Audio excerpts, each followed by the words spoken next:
Kalau saya mau nyumbang jembatan sebuah desa perlu duit misalnya 200 juta, itu saya tembak SBY pasti menang. Dan itu ada buktinya. Teman-teman dari pesantren Hidayatullah, teman-teman dari Rumah Yatim Indonesia hafal banget dengan gerakan saya itu. Jadi kalau ada mau sumur, dan saya nggak melihat bahwa itu ada Islam, ada Buddha, pokoknya atas nama kemanusiaan, kita eksekusi gitu ya. Jadi saya pakai itu untuk sarana itu. Nakal sih ya. Nah, sekali lagi saya bilang ini mohon maaf.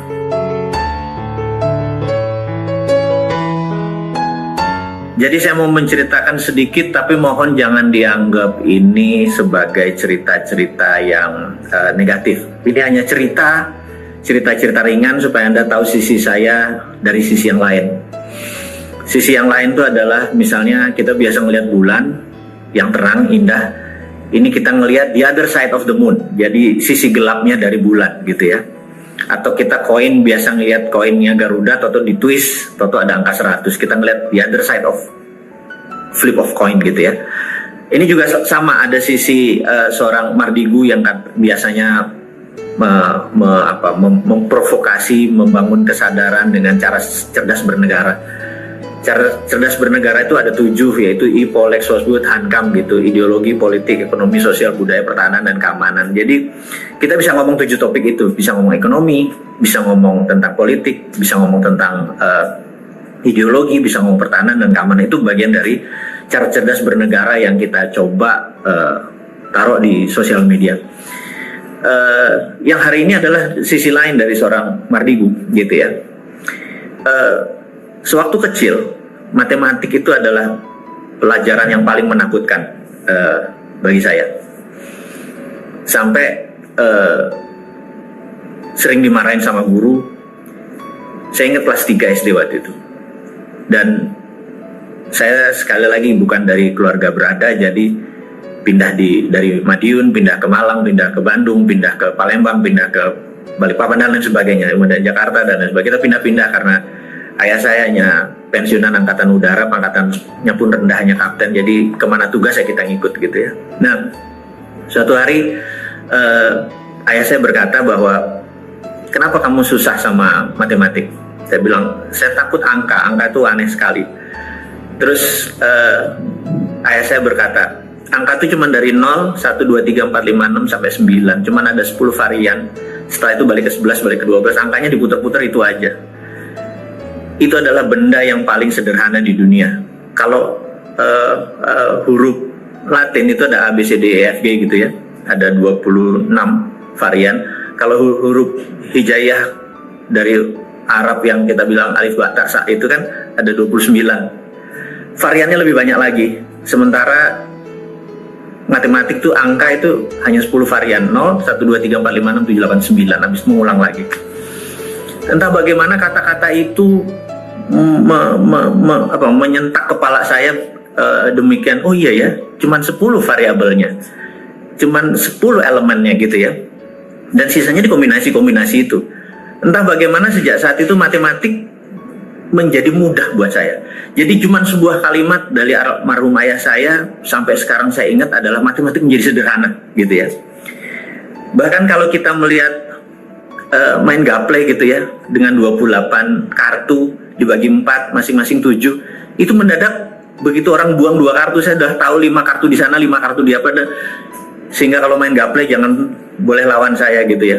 Gitu, ini sekedar melihat sisi lain dari saya. Dan lompat lagi ke kartu remi, ada 52 kombinasi. Yang besar itu yang 10 Jack Queen, 10 Jack Queen King As, itu ada 20 kartu. Yang sisanya 9 sampai 2 adalah berapa? 32 kartu gitu ya. Berarti kalau udah turun sekian kartu kita udah tahu yang besar berapa, ini berapa. Menjadi sederhana. Jadi sewaktu saya pertama kali masuk, waktu sekitar pertama kali saya disekolahkan negara ke negeri seberang, ada satu momen saya dibawa ke sebuah tempat yang Sin City, kota tempat pendosa gitu ya.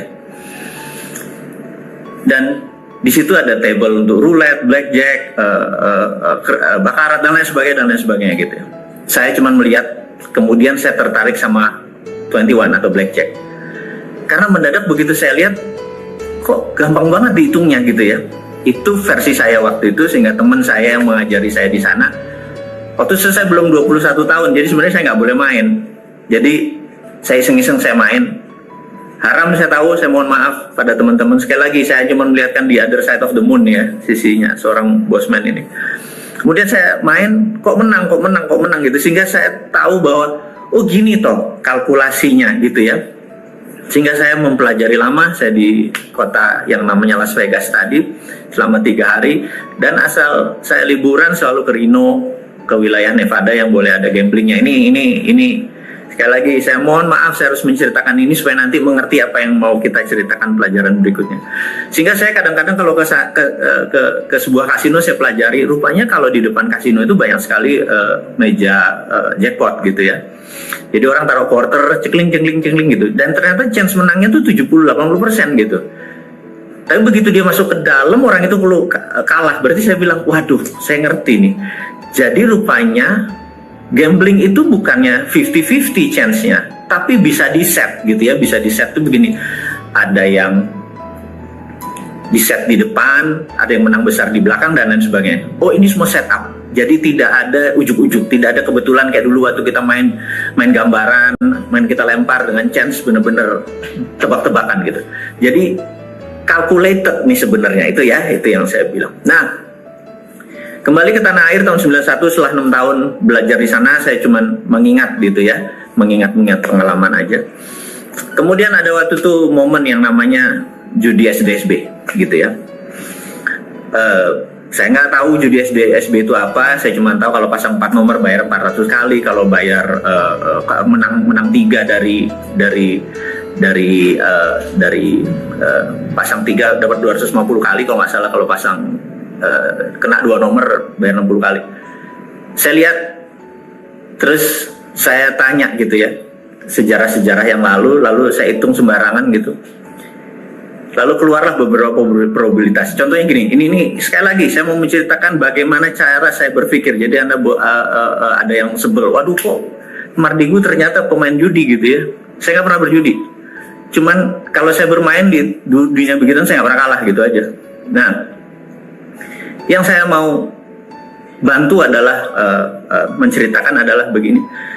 Kalau sudah 3 kali keluar ganjil, misalnya 27, kemudian 17, kemudian 31 gitu ya. Maka chance keluar genap itu lebih besar daripada chance keluar ganjil gitu ya. Itu cara menseleksinya. Kemudian angka besar di atas 50 atau di bawah 50. Kalau sudah 5 kali di atas 50, maka chance keluar kecil. Jadi kombinasi setelah dipecah gitu ya. Ternyata kalau kita masang 1 kan dibayar 60 kali. Kalau kita pecah 4, ternyata kalau itu pasang 25-25-nya, maaf ya, kalau 100 dibagi 4 kan, kita pecah ganjil genap, kita pecah besar kecil, maka ketemu probabilitas 25. Pasang 25, jadi pasang 1000, 25 titik tadi, 1000, 25.000, kena lo 60-nya. Jadi untungnya 35 perak, 35.000 gitu ya. Ini setiap minggu kalau kayak gitu saya bilang ini sih bukannya gambling, karena chance menangnya gede banget, udah kayak main saham aja, udah kayak berbisnis aja, bisnis malah bisa gambling. Kita invest di franchise apa kayak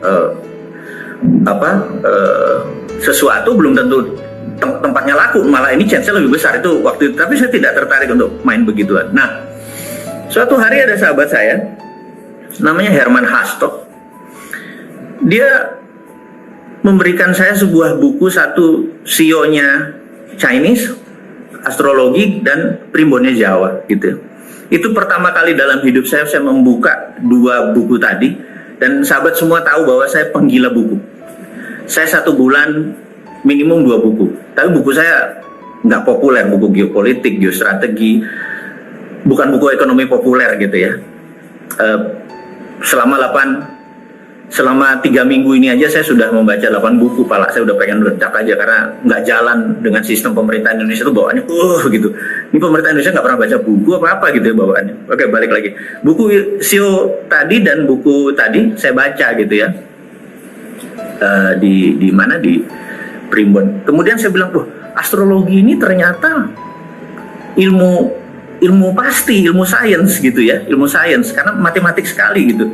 Jadi misalnya kalau horoskop berbasis Yunani punya itu kan orang dalam 1 bulan dilihat rasi bintangnya, masuk Capricorn, masuk Libra, masuk itu, kemudian dia memulai prediksi bahwa kalau ini ketemu di masa ini maka dia akan lagi happy moodnya, lagi sedih, lagi bahagia, lagi lancar dan lain sebagainya.